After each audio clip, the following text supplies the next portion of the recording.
Ok, bonjour à tous. Pour ceux qui ne me connaissent pas encore, je m'appelle donc Stéphane Lemoine. Je suis responsable avant-vente ainsi que expert ServiceNow donc chez Unity depuis 2 ans.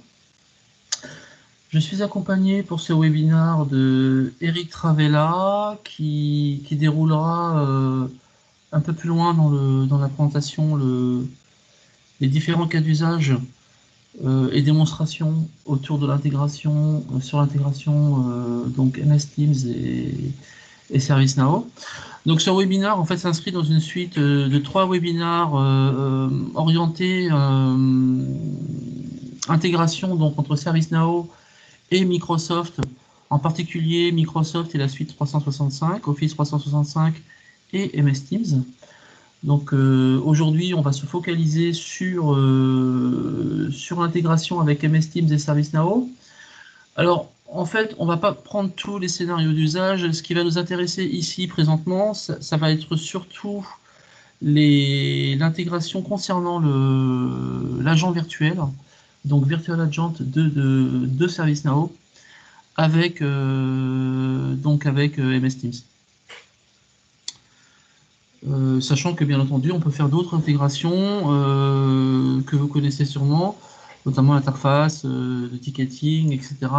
Mais aujourd'hui, on va s'occuper surtout de l'intégration donc avec l'agent virtuel. Donc, bon, une petite présentation rapide puisque on va surtout focuser ce webinaire sur donc les cas d'usage et démonstration.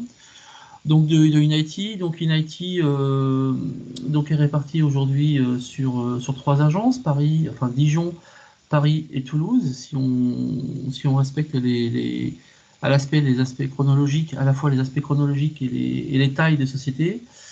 Donc rapidement, aujourd'hui on est 50 personnes, on produit à peu près un chiffre d'affaires de 6 millions d'euros.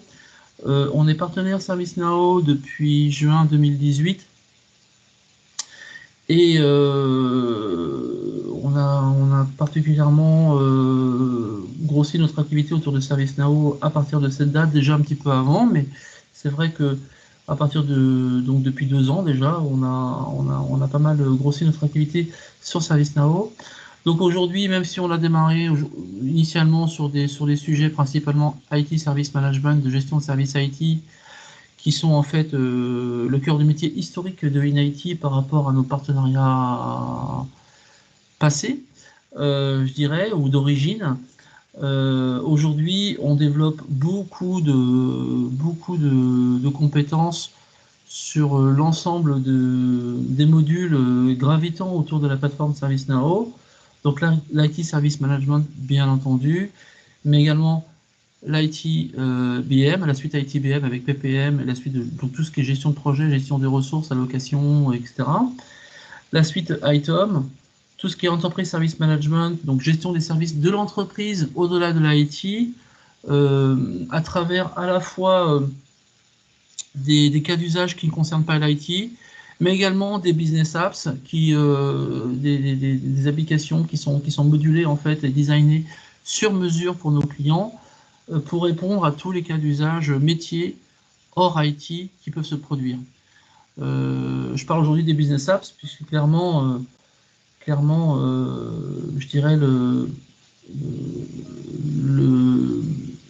la ligne directrice de ServiceNow aujourd'hui s'oriente beaucoup en fait vers, je dirais, la modularité et l'utilisation à plein tube, si je peux me permettre cette expression, des capacités de la plateforme et de toutes les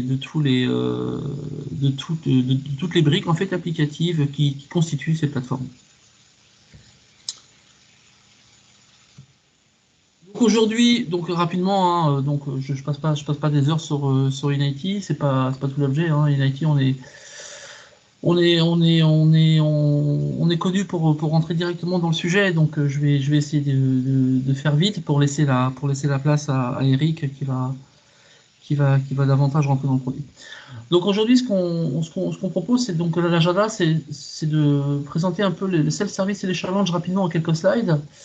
La cartographie rapide de ce qui compose la solution, enfin de ce qui compose, de ce qui constitue de ce qui fait de ServiceNow une solution intelligente aujourd'hui, notamment à travers différents modules qui existent depuis quelques versions déjà, mais qui s'accentuent dans le temps. Et puis nous finirons, bien entendu, à peu près sur 30 minutes, voire un petit peu plus, sur les cas d'usage de démonstration. Donc aujourd'hui, tous nos clients aujourd'hui ont un portail utilisateur. Donc ce portail utilisateur, c'est quasiment un prérequis si on prend un sujet IT Service Management, un chantier, un projet au forfait classique, on va très souvent démarrer par l'intégration d'un portail.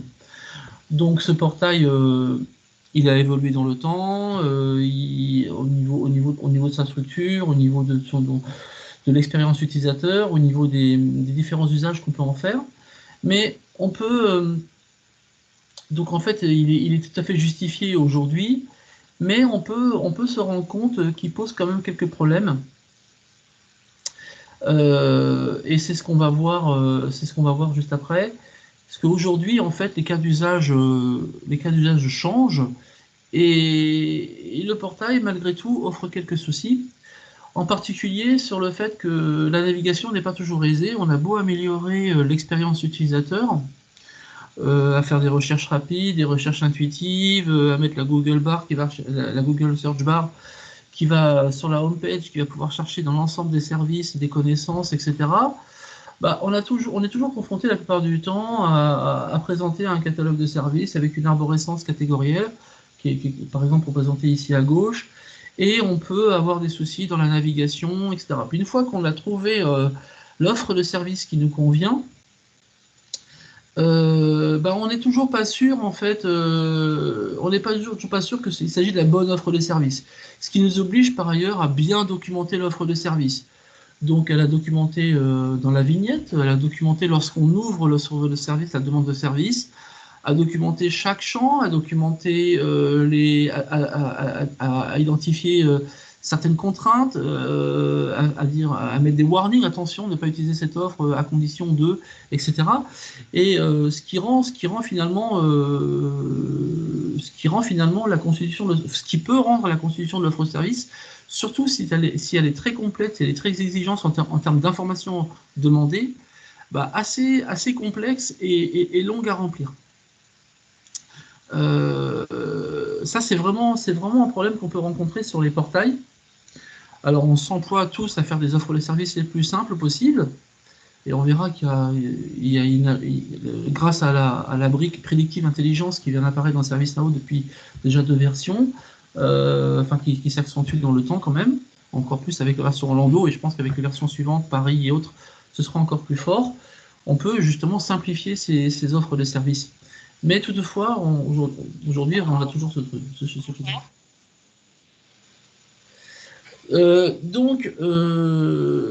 Donc, par exemple, si on prend le cas d'usage, si on prend l'exemple d'un incident, ben aujourd'hui, l'incident, on se pose tous la question, oui, mais l'incident, il faut qu'il soit bien catégorisé. Moi, je vais avoir un souci pour le back-office, pour qu'il soit bien routé, etc.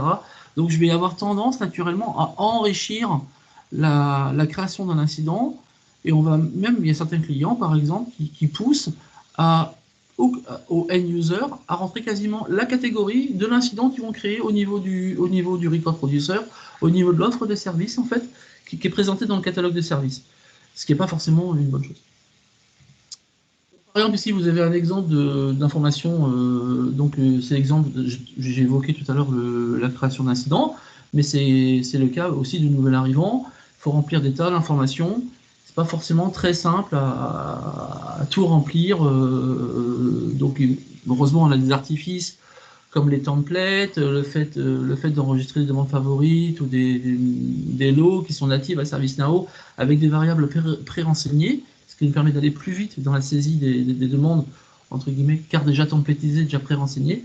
Mais toutefois, ça peut être assez compliqué. Donc c'est l'expérience utilisateur, en fait, bah, ça peut provoquer une expérience dégradée pour l'utilisateur. Alors c'est paradoxal parce que justement le portail a été mis en place pour justement apporter une amélioration par rapport aux autres canaux de communication qui existaient à l'origine, à savoir le téléphone et l'email. Donc le portail mais le portail lui-même, en fait, arrive en quelque part pas en bout de course mais par rapport aux nouveaux usages qui sont liés notamment à l'agent conversationnel, provoque en fait une expérience dégradée pour les utilisateurs par rapport aux usages qu'ils rencontrent en fait au jour le jour sur leur application, chez eux, leur application maison. Donc ça peut générer de l'insatisfaction, ça peut amoindrir et compromettre l'adoption de la solution, ça peut être en décalage avec les usages actuels qui sont basés beaucoup sur les agents conversationnels, et également les agents conversationnels, on ne peut pas découpler par exemple les agents conversationnels du fait de l'application mobile.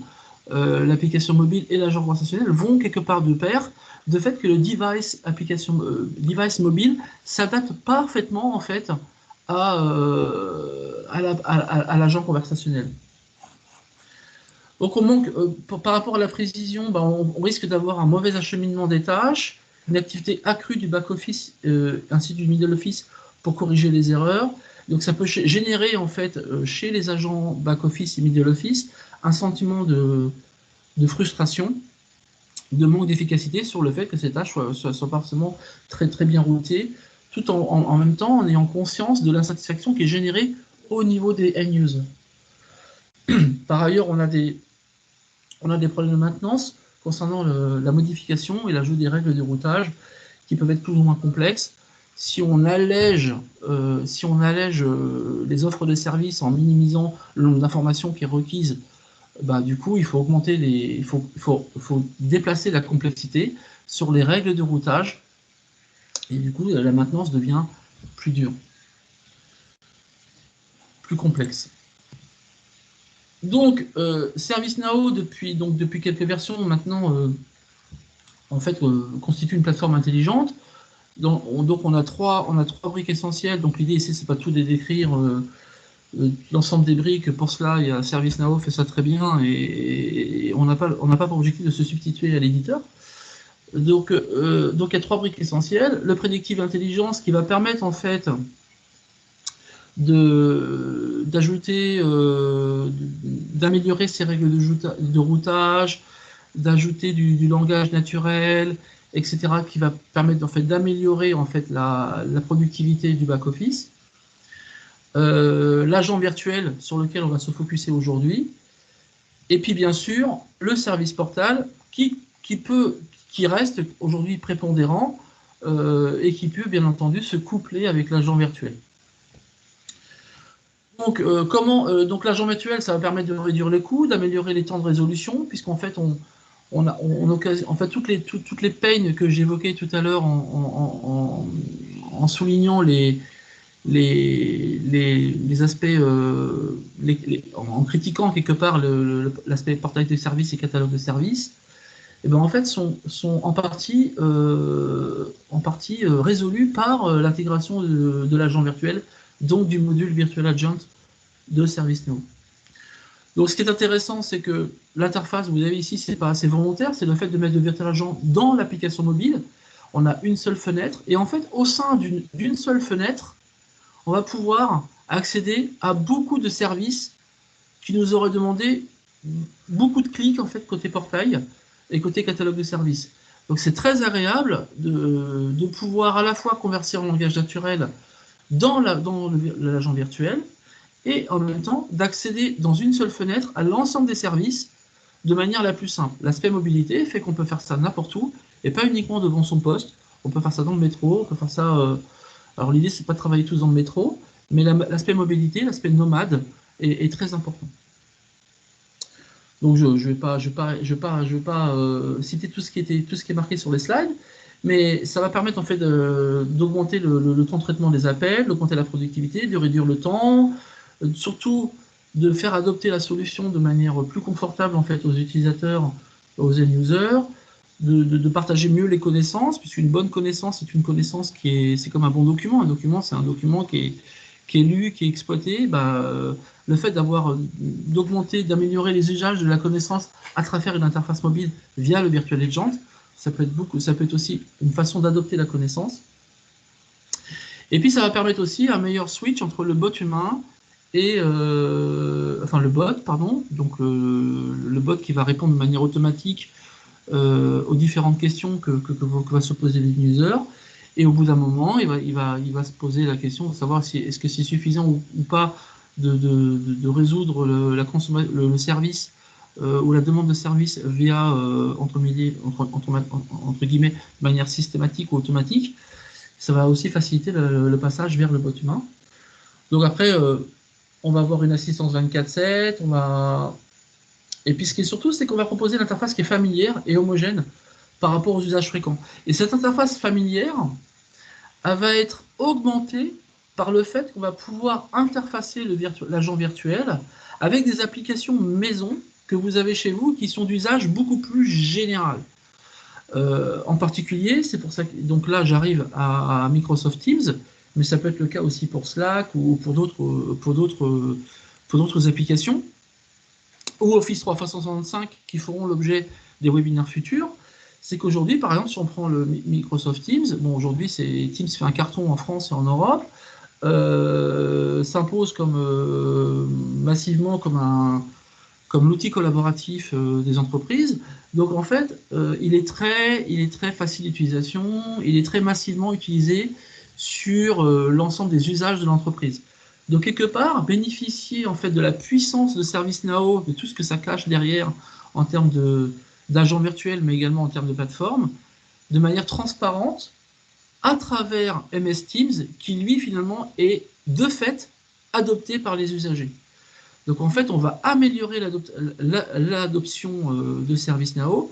Et quelque part, on peut très bien concevoir ServiceNow comme un moteur d'intelligence externe, une puissance externe en fait intelligente, qui est utilisée uniquement par le back-office et qui est utilisée en toute transparence par les end-users à travers des outils de manière la plus simple et la plus usuelle possible.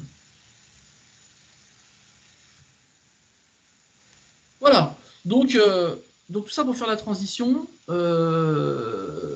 entre ServiceNow et Virtual Agent en particulier et MS Teams. Donc là, on va passer au cas d'usage de démonstration. Donc, je n'ai pas passé beaucoup de temps. Donc on a identifié quelques scénarios. Donc Eric va prendre la main juste après et vous présenter les différents cas d'usage. Les sujets sur lesquels on va s'accentuer, donc c'est l'interconnexion entre ServiceNow et Teams, à la fois d'un point de vue juste end-user, comme le ferait un usager sur le portail utilisateur. Bah voilà, il poserait une question, bah voilà, je pose une question sur l'agent virtuel à travers Teams. Bah, qu'est-ce qui se passe? Comment ma demande peut être traitée? Comment je peux interagir avec le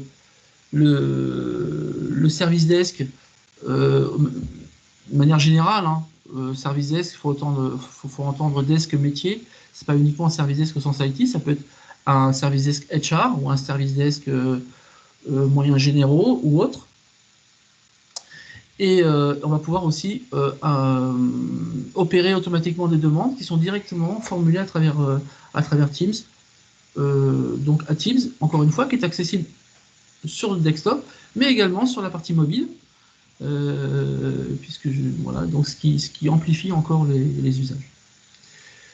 Eric, tu es OK pour commencer les démos? Alors oui, c'est parti. Je coupe mon micro et je coupe mon partage. Tu l'as coupé un peu trop tôt. Donc voilà, je vais vous présenter mon écran, juste pour me valider, peut-être Franck ou Stéphane, que c'est tout bon, on m'entend et on voit bien mon écran. Oui, c'est bon. Ça marche, merci.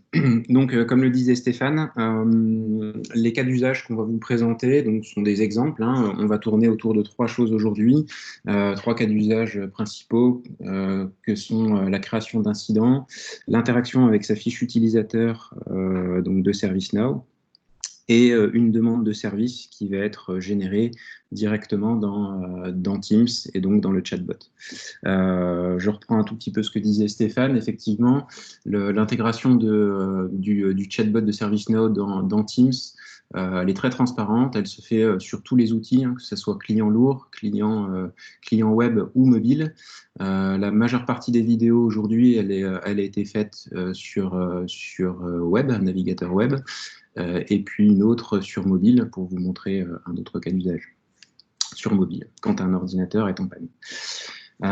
Donc voilà, les présentations et vidéos vont être faites. Donc je vais vous lancer la première vidéo.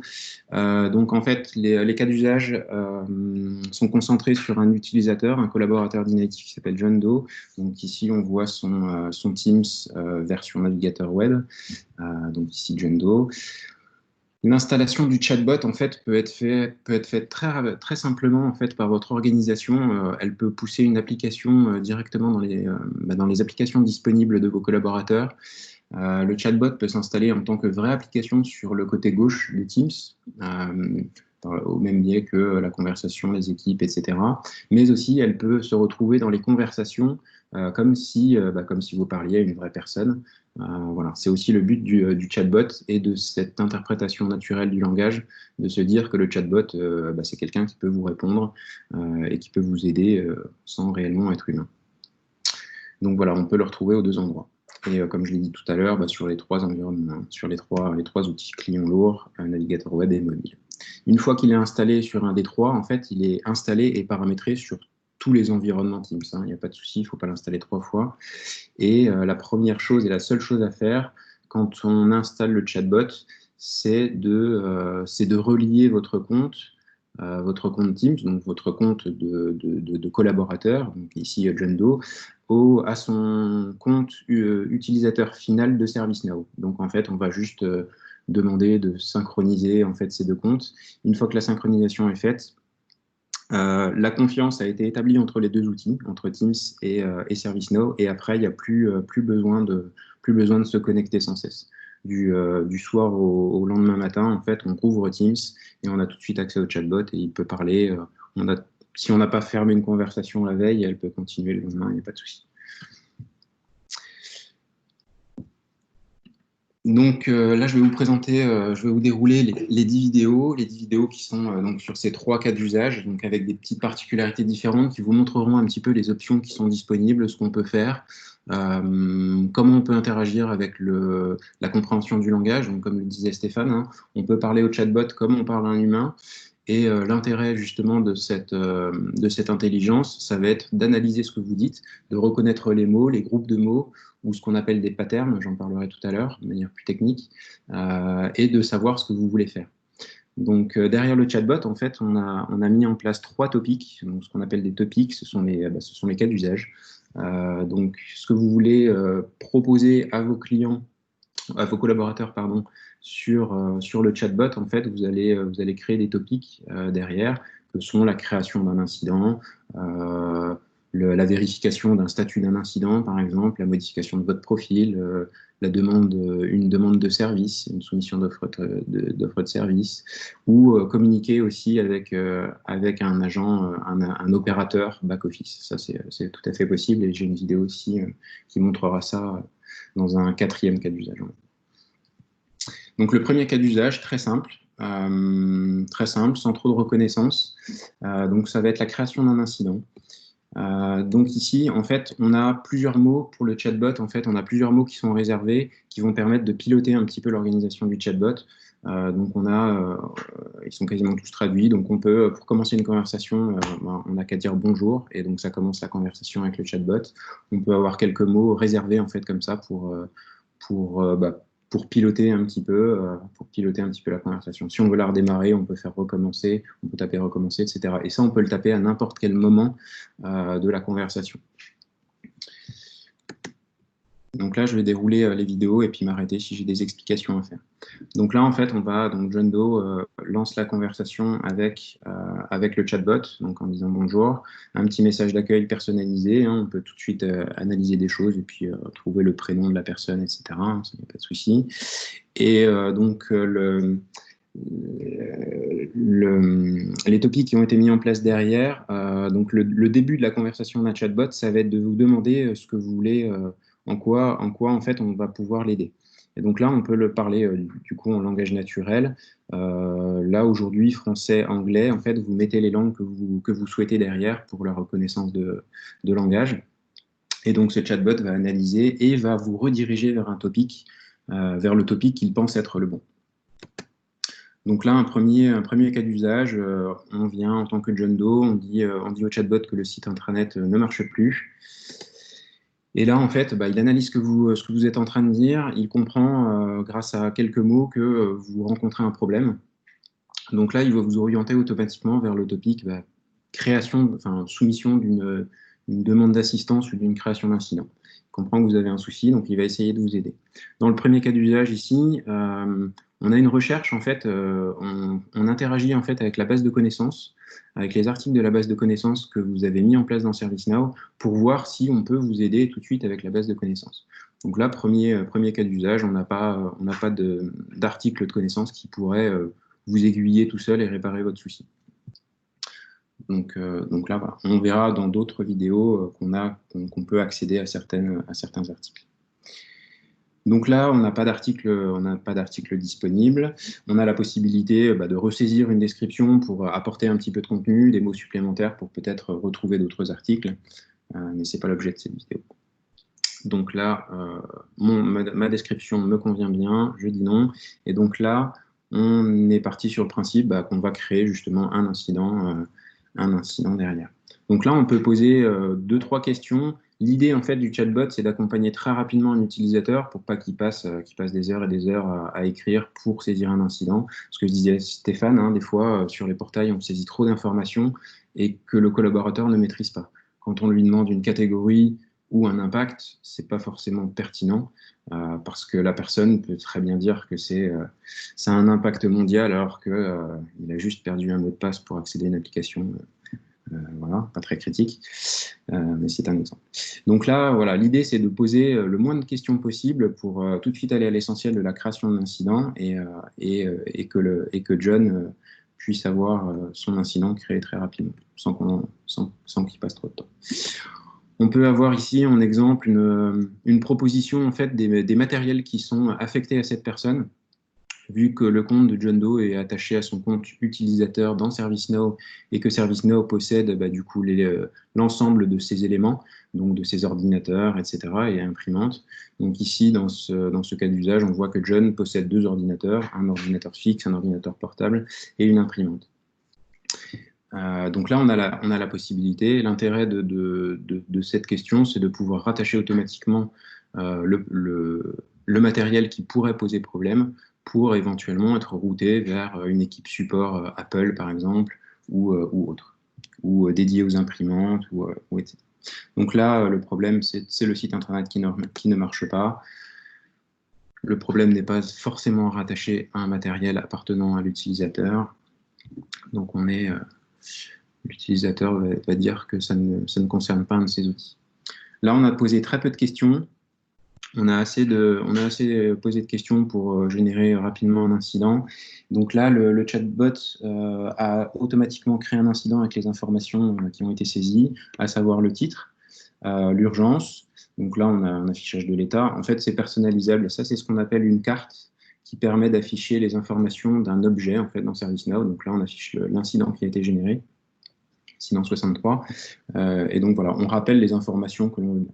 Ici, une affectation automatique au service desk, par exemple, pour que l'incident puisse tomber dans le backlog du support concerné et puis qu'il puisse traiter rapidement le souci.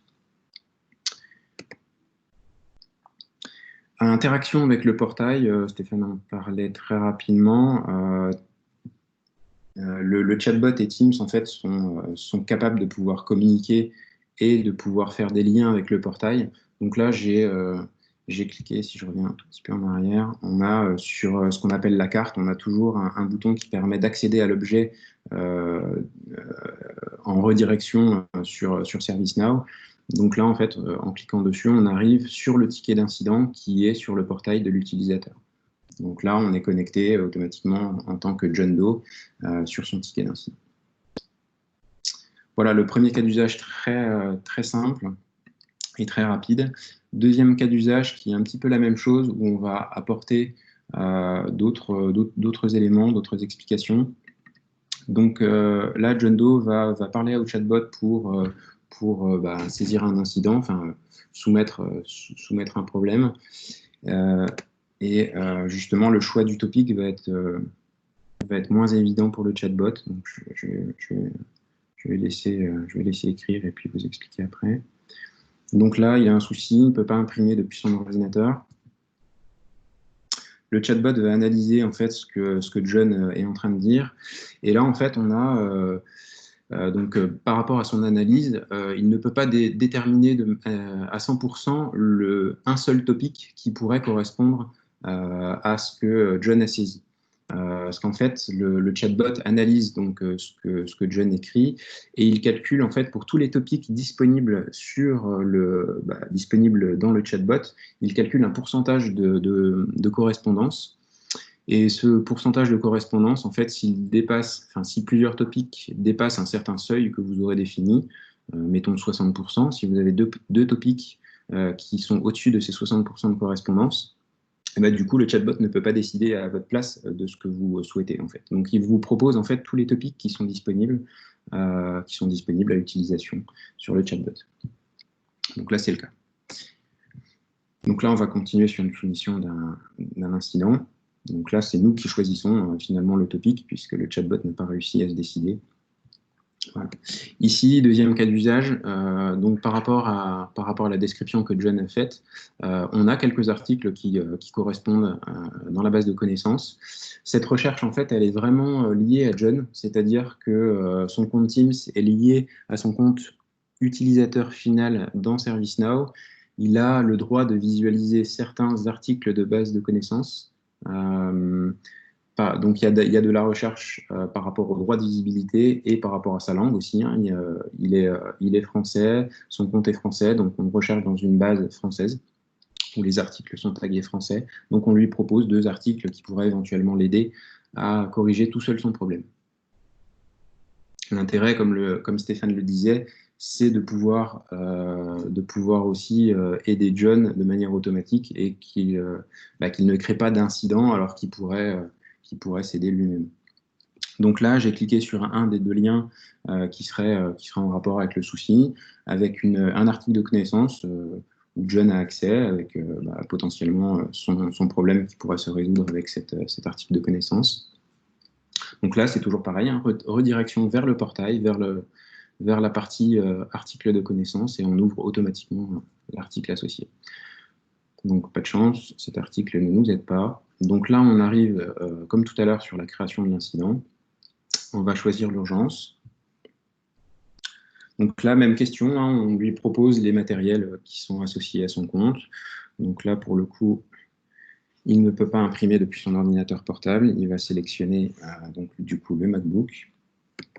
Et là, en fait, on va avoir une affectation automatique de son composant sur le ticket d'incident.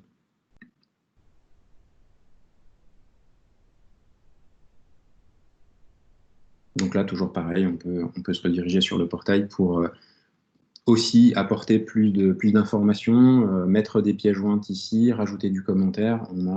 On peut aller un peu plus loin aussi en ouvrant le portail et en donnant plus d'indications qui n'auraient pas été prévues dans le chatbot à ce stade-là.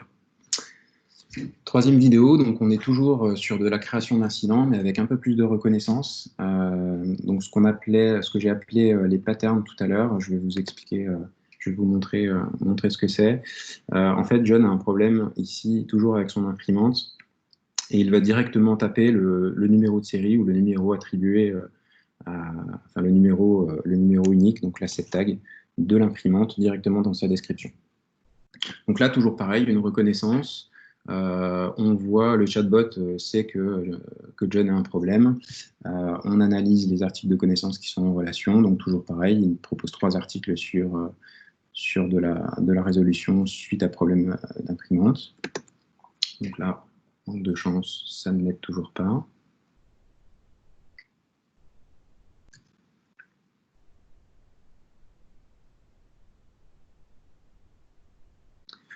Voilà, donc on part pour la 3e fois sur une création d'incident. Ici, en fait, voilà, la chose qui a changé, c'est qu'on a tout de suite donné, en fait, dans la reconnaissance au chatbot un asset tag et qu'on a automatiquement reconnu, en fait, son matériel. C'est ce qu'on appelle une pattern, en fait, dans la description. On peut définir des expressions régulières qui vont automatiquement reconnaître des choses. Ici, dans mon cas d'usage et dans ma base, dans ma CMDB, j'ai défini que mes assets en fait, commençaient tous par FR et possédaient 10 chiffres derrière. Donc, si le chatbot reconnaît un mot qui possède FR plus 10 chiffres derrière, on sait que c'est un asset tag et on va aller le chercher dans la base, dans la CMDB de ServiceNow. Et donc, on va automatiquement l'associer à l'incident sans demander à l'utilisateur.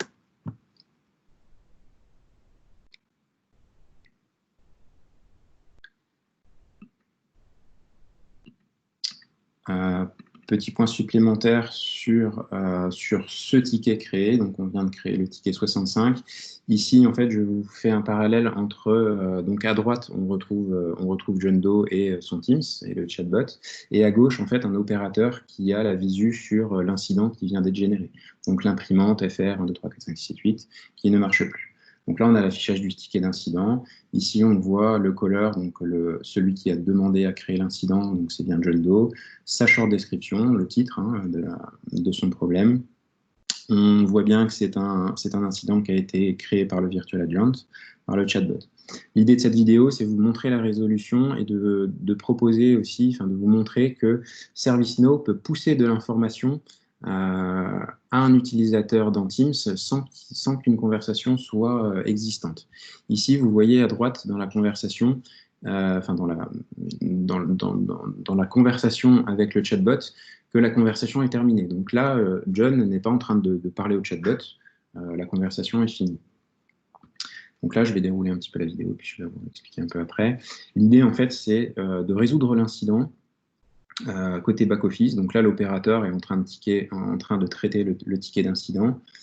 Le plus important de la vidéo, ce n'est pas forcément la résolution de l'incident, ce sera plutôt la fermeture. Ce sont deux étapes différentes. Donc là, on a bien l'opérateur qui vient de résoudre l'incident. On peut avoir des envois de notifications ou mails, ou etc. à ce moment-là, bien sûr, pour dire à John qu'on a résolu son incident et qu'on lui propose une résolution qu'il peut accepter ou refuser. Le plus important dans cette vidéo, c'est de voir à la clôture, de voir qu'on peut pousser quelque chose à l'utilisateur. Dans ServiceNow, la clôture est automatique. En fait, la clôture des tickets est automatique. Si personne n'intervient sur le ticket, si John n'intervient pas sur le ticket pour dire qu'il n'est pas d'accord, il va se fermer automatiquement. Donc là, je vais le faire manuellement pour la vidéo. Mais... Donc normalement, on a ce statut qui passe, l'incident qui passe à clos automatiquement, en standard au bout de 7 jours. Donc voilà. À partir du moment où le ticket d'incident a été fermé, on peut pousser, ce que je vous disais tout à l'heure, on peut pousser de l'information en fait à John directement dans son Teams, dans le chatbot. Donc là, en fait, c'est l'objet de cette vidéo, c'est la création d'un survey, d'une enquête de satisfaction qui va être générée suite à clôture de l'incident. Donc là, l'enquête de satisfaction a été générée suite à la clôture de l'incident 65, et on lui propose de répondre à cette enquête de satisfaction. Même si John n'était pas en train de converser avec le chatbot. Donc là, résolution via le portail de cette enquête de satisfaction.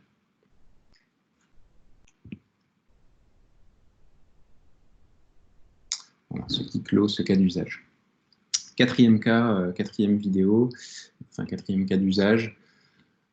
Donc là, on va passer à la partie mobile. Donc, comme je vous le disais tout à l'heure, une fois que le chatbot est installé dans votre environnement Teams, il est disponible partout. Donc là, toujours connecté en tant que John Doe, je vais générer un incident depuis mon téléphone. Donc là, la conversation du chatbot.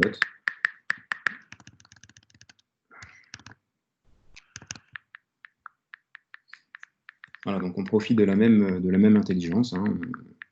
On saisit la même chose, on peut parler naturellement au chatbot.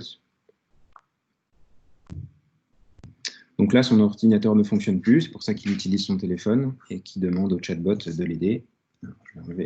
Donc là, on est sur la création d'un incident. On a, comme tout à l'heure, la proposition justement des matériels. Donc là, elle est faite de manière horizontale pour gagner un peu de place. Donc là, John sélectionne son ordinateur fixe, parce qu'il a un souci sur cet ordinateur fixe. Et là, on va lui proposer, en fait, c'est un autre cas d'usage, d'ajouter une pièce jointe directement dans la conversation pour apporter un peu plus d'informations. Donc là, je vais prendre la photo de mon ordinateur qui ne marche plus. Un bel écran bleu.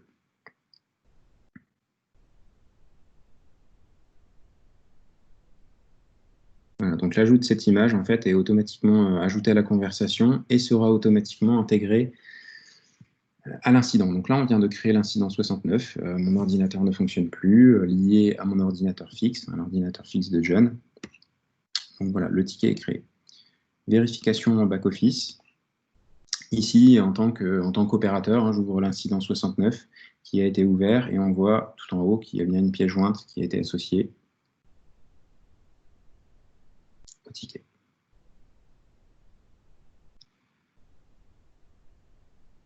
Voilà, qui est bien la photo que je venais de prendre depuis mon ordinateur.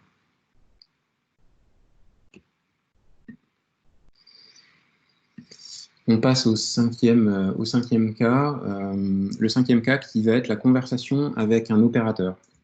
Le chatbot, en fait, est une porte d'entrée directement dans Teams. Donc, suivant les topics que vous allez générer, donc, il peut apporter du contenu, de l'aide et des services à l'utilisateur directement dans Teams.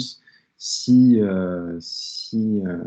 ne lui convient pas, en fait, on a la possibilité d'ajouter un topic qui est la conversation avec un opérateur disponible en back-office. Si vous avez une équipe hotline qui permet de répondre, enfin un peu hotline, mais de manière textuelle, à vos opérateurs, on peut autoriser ce topic et à pouvoir être dirigé directement vers un agent et lui parler concrètement. Donc là, toujours pareil, alors dans l'autre sens, à gauche, on a le Teams de John, et à droite, on a un opérateur back-office qui est sur ce qu'on appelle le Connect Support. Donc il y a plusieurs outils en fait, qui permettent de parler directement à des opérateurs. Il y en a notamment deux, que sont le Connect Support, et on a aussi ce qu'on appelle le Workspace Agent, qui permet aussi de parler, d'avoir des conversations avec les opérateurs, avec les utilisateurs finaux, pardon. Donc voilà, je vais essayer de dérouler un petit peu la vidéo.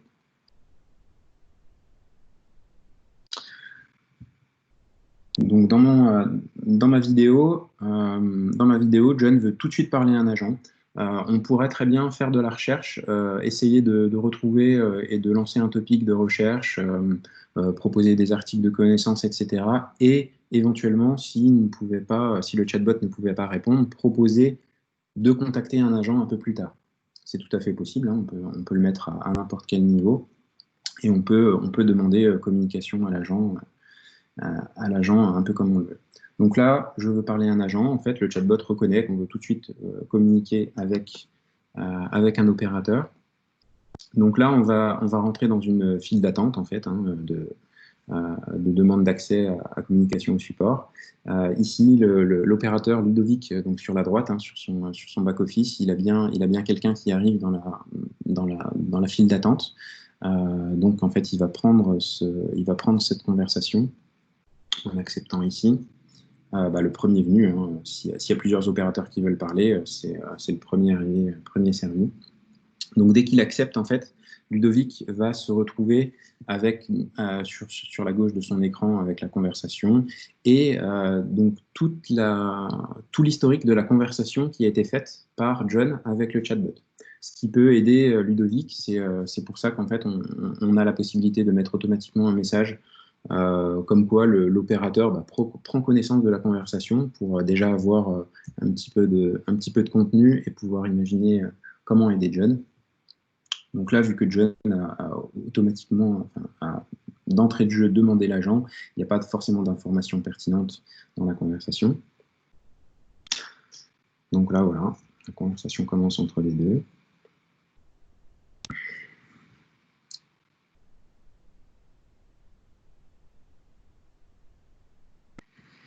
Donc l'opérateur lui demande ce qu'il y a, voilà, une petite explication côté utilisateur. Donc là, on a un souci avec l'application SAP. John ne peut pas l'ouvrir. Donc c'est C'est une conversation un peu simple juste pour la vidéo, mais l'idée est de montrer des fonctionnalités. Donc l'idée de cette vidéo, c'est de vous montrer aussi qu'il est possible en back-office de se servir de cette conversation pour, par exemple, générer un incident. Donc là, l'opérateur a le bouton, ici en bas à gauche, il avait le bouton « Créer un incident » qui lui génère automatiquement un incident, une fiche d'incident qui va être déjà un peu pré-remplie. Donc c'est pareil, hein, le demandeur, c'est automatiquement John qui a été renseigné dedans. Il va compléter le formulaire, soit en posant des questions, ou soit en ayant déjà des réponses. Hein. Donc ici, par exemple, on a sur le formulaire le service impacté en fait par le souci de John. Donc on va saisir l'application SAP, on va saisir un titre obligatoire, très simplement. On pourra lui demander d'autres informations ou autres, hein, c'est pas l'idée de la vidéo. Et là, en fait, la soumission en back-office de l'incident va aussi pousser dans le chatbot la carte, ce qu'on appelle la carte de l'incident qui a été générée, incident 75, avec diverses informations.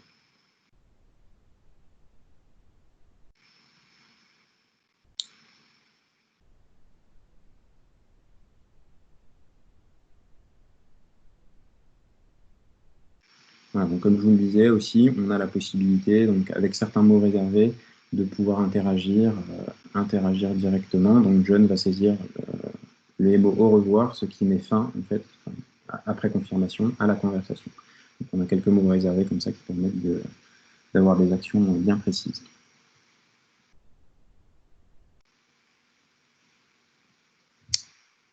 Voilà pour la vidéo 5. La vidéo 6, vidéo 6 et 7, on va changer de cas d'usage. Donc on va partir sur un profil utilisateur.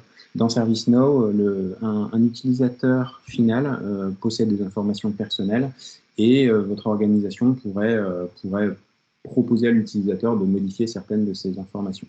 Donc la première vidéo consiste à interagir avec le chatbot et à lui demander de modifier mon adresse email dans ma fiche utilisateur de ServiceNow.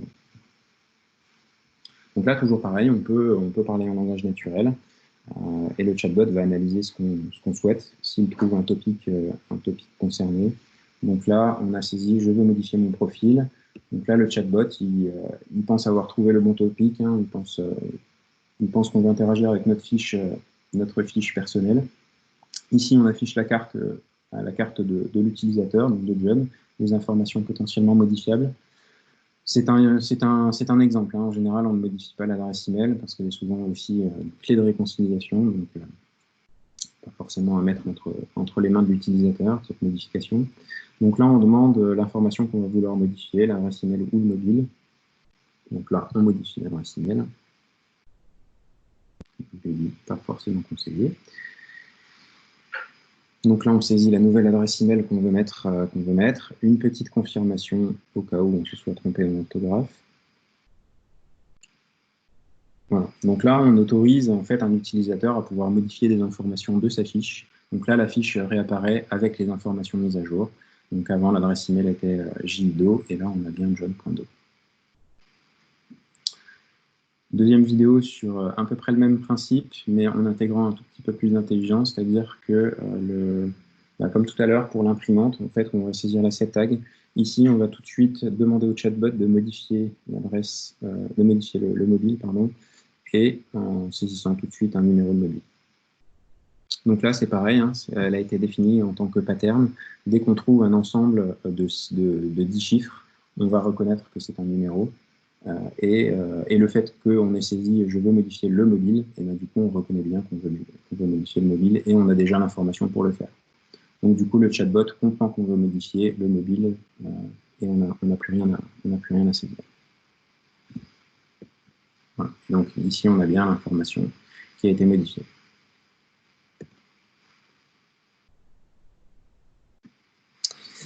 Dernier use case. Donc complètement différent. On a instauré un topic en fait qui est une offre de service, qui est un renouvellement d'ordinateur, alors de manière très simple justement, pour vous montrer qu'en fait on peut générer et on peut interagir avec un autre processus qui est la gestion des demandes au travers du chatbot. On peut greffer le chatbot à n'importe quel processus, hein. Là, ce ne sont que des exemples. Donc l'idée ici, en fait, c'est de pouvoir proposer à l'utilisateur de demander un renouvellement d'ordinateur sans passer par le portail et sans avoir peut-être une lourdeur de formulaire et en posant simplement 2-3 questions.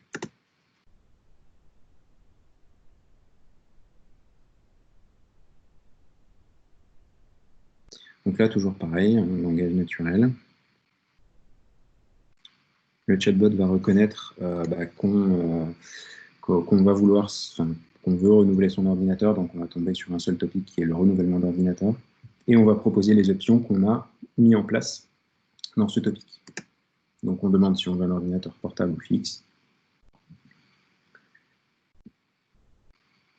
si on veut une station d'accueil, parce qu'on a saisi un ordinateur portable. Si c'est un ordinateur fixe, on n'aurait pas proposé. Est-ce qu'on veut un ordinateur supplémentaire?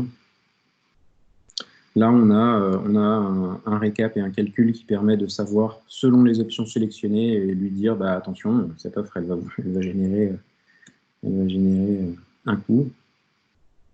Et puis, bah, une demande de confirmation avant de valider. Voilà, on a assez d'informations pour soumettre la demande. Donc là, on est bien, on affiche donc la carte de la demande, hein, la demande de 2010, qui est bien une request, qui est bien demandée par John Doe. Ici, on a des informations qui peuvent être différentes. Une estimation de livraison qui a été estimée à 1 semaine pour cette demande-là. Un prix qui a été assigné. Et ici, on peut avoir aussi une différence, notamment dans l'approbation. Ici, on sait que le manager de John, donc moi-même, doit approuver la demande, puisqu'en général, si ça engendre des coûts et les demandes, en général, on va mettre de l'approbation, notamment par le manager, avant l'exécution de la demande. Donc là, on a une information qui est automatiquement repoussée à John en disant que la demande sera exécutée après validation de son manager. Et ici, pour finir, juste l'affichage de la request sur le portail. Donc on a bien une demande qui a été générée, sa date de livraison, la demande qui est l'article de demande qui est bien renouvellement d'ordinateur, estimé au 17, avec le premier stage en cours qui est la demande d'approbation d'Eric Travers. Voilà. Donc voilà, j'ai fini de dérouler mes 10 vidéos sur les use cases. Je repasse la main à Stéphane peut-être, ou Franck. Ouais, je prends la main juste pour conclure oralement. Donc en fait, là, on n'a dressé que quelques-uns des cas d'usage qui est possible de faire via Teams. Donc on peut faire aussi de la reconnaissance de caractères, aussi sur du scanning, par exemple, sur du scanning de code barre, mais aussi sur du scanning du... Donc c'est pas vraiment de la reconnaissance de caractère pour le scanning de code barre, c'est plus de la reconnaissance de code barre, mais on peut faire de la reconnaissance de caractère du vrai OCR en fait sur le scanning de fiches de paie par exemple ou de fiches de ligne de dépense pour reconnaître certaines choses et donc automatiser à travers le bot l'intégration de ces éléments qui sont reconnus.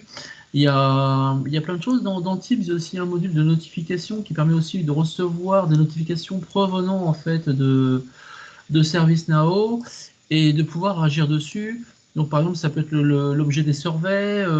On peut aussi automatiser des surveys, donc des enquêtes de satisfaction à la fois sur les incidents et les demandes. On peut automatiser les relances privilégiées par un canal de communication Teams.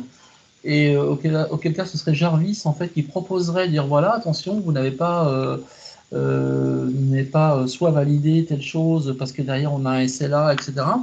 Donc on peut utiliser Teams quelque part de manière active, comme l'a montré tout à l'heure Eric, mais on peut l'utiliser aussi de manière passive, c'est-à-dire c'est Teams en fait qui va proposer de l'information aux différents agents ou end-users pour pouvoir faire des actions via cette interface.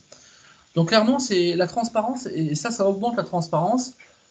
Et c'est pas involontaire le fait qu'on ait appelé Jarvis le chatbot, parce que justement, ça augmente le côté de transparence, et vous pouvez aussi lui donner le petit nom que vous voulez, l'icône que vous voulez. Et donc, on pourrait très bien utiliser du ServiceNow au sein de l'entreprise sans que personne ne sache, en fait, d'un point de vue end-user. à travers l'automatisation de ces usages.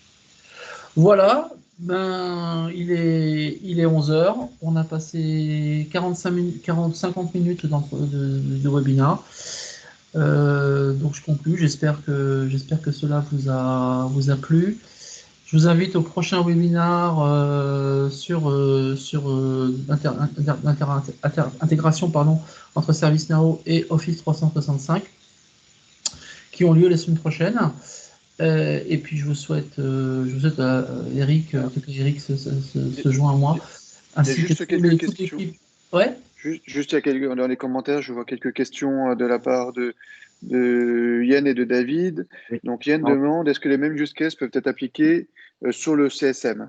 Alors, je vais prendre la réponse de cette question. Oui, Yann, il n'y a pas de souci. Hein. Le chatbot, comme j'ai expliqué au travers d'une vidéo, il peut être greffé à n'importe quel processus et à n'importe quel produit. Donc, en fait, on peut interagir avec tout ce qu'on veut dans ServiceNow. Il n'y a pas de souci.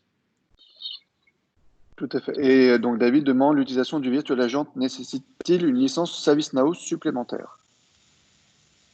Je laisse Stéphane peut-être prendre ce point-là. Oui, il faut une licence ServiceNow supplémentaire qui est indexée par rapport aux bons usages qui sont ceux qui sont les vôtres. Je n'ai pas le détail exact de la politique de souscription à l'agent virtuel, mais on pourra vous répondre en off avec des éléments directs provenant de l'éditeur. Voilà. Par exemple, tous ceux qui ont les versions pro de leur module ont normalement le Virtual Agent dedans. Par exemple, si vous avez de l'ITSM Pro, le Virtual Agent est dedans, l'USSM Pro, etc. aussi. Après, ça peut se prendre sinon en dehors de ces licences pro. Est-ce qu'il y a d'autres questions du coup avant qu'on clôture?